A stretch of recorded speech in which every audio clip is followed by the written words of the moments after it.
That's not to say that's going to last over the period of 3 or 4 years, but it certainly is promising. Whilst Pogba has been nothing but a pain in the backside for Manchester United, with the odd cameo of good performances. So I would be surprised if they're even contemplating trying to shoehorn these two players in as a priority. I think the priority for them, when everything gets up and running again, is to try and find a way to get Paul Pogba out of that club so that they can move on and they can get some cash back. What does Solskjaer think about it all, Mark?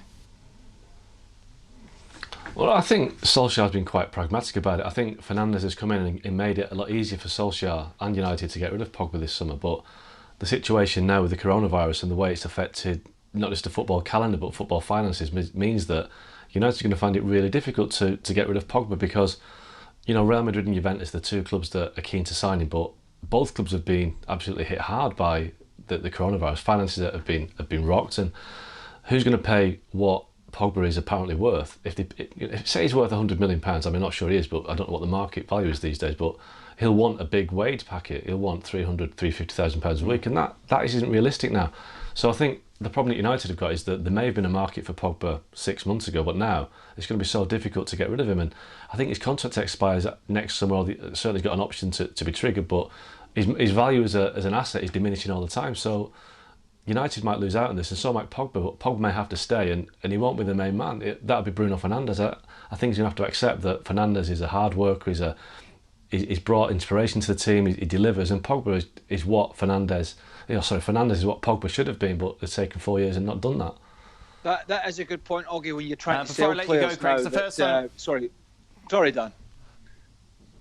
No, go on.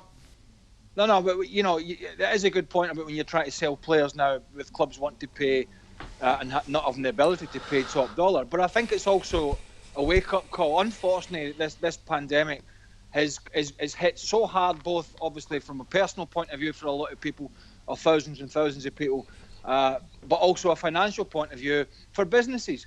And I think it's a reality call and a wake-up for the Premier League the football transfer fees globally that were spiralling out of control. Ridiculous, absolutely ridiculous. Clubs were being held to ransom for players.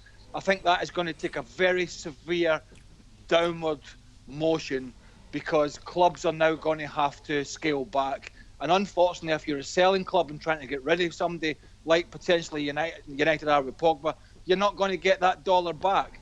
But also, if you're a buying club now, then I think we're going to see transfers being negated somewhat because those surely to God, those crazy $200 million, $150 million, pounds, whatever you want to call it, transfers can't be sustainable. They just can't. And this is the wake-up call I think that football is needed and is going to get. Before I let you go, Craig, it's the first time you've been on since we published a quiz between you and Don. For those who haven't seen it, how would you describe it? Car crash. Between two individuals that their brains were barely functioning.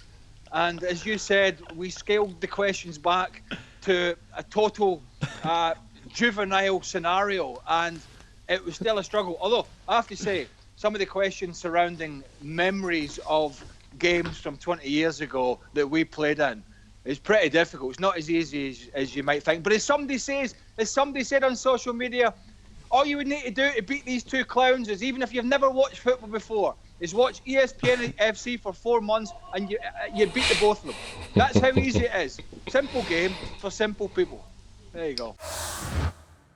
Thanks so much for watching ESPN on YouTube. And for more sports highlights and analysis, be sure to download the ESPN app. And for premium content and live streaming, subscribe to ESPN Plus.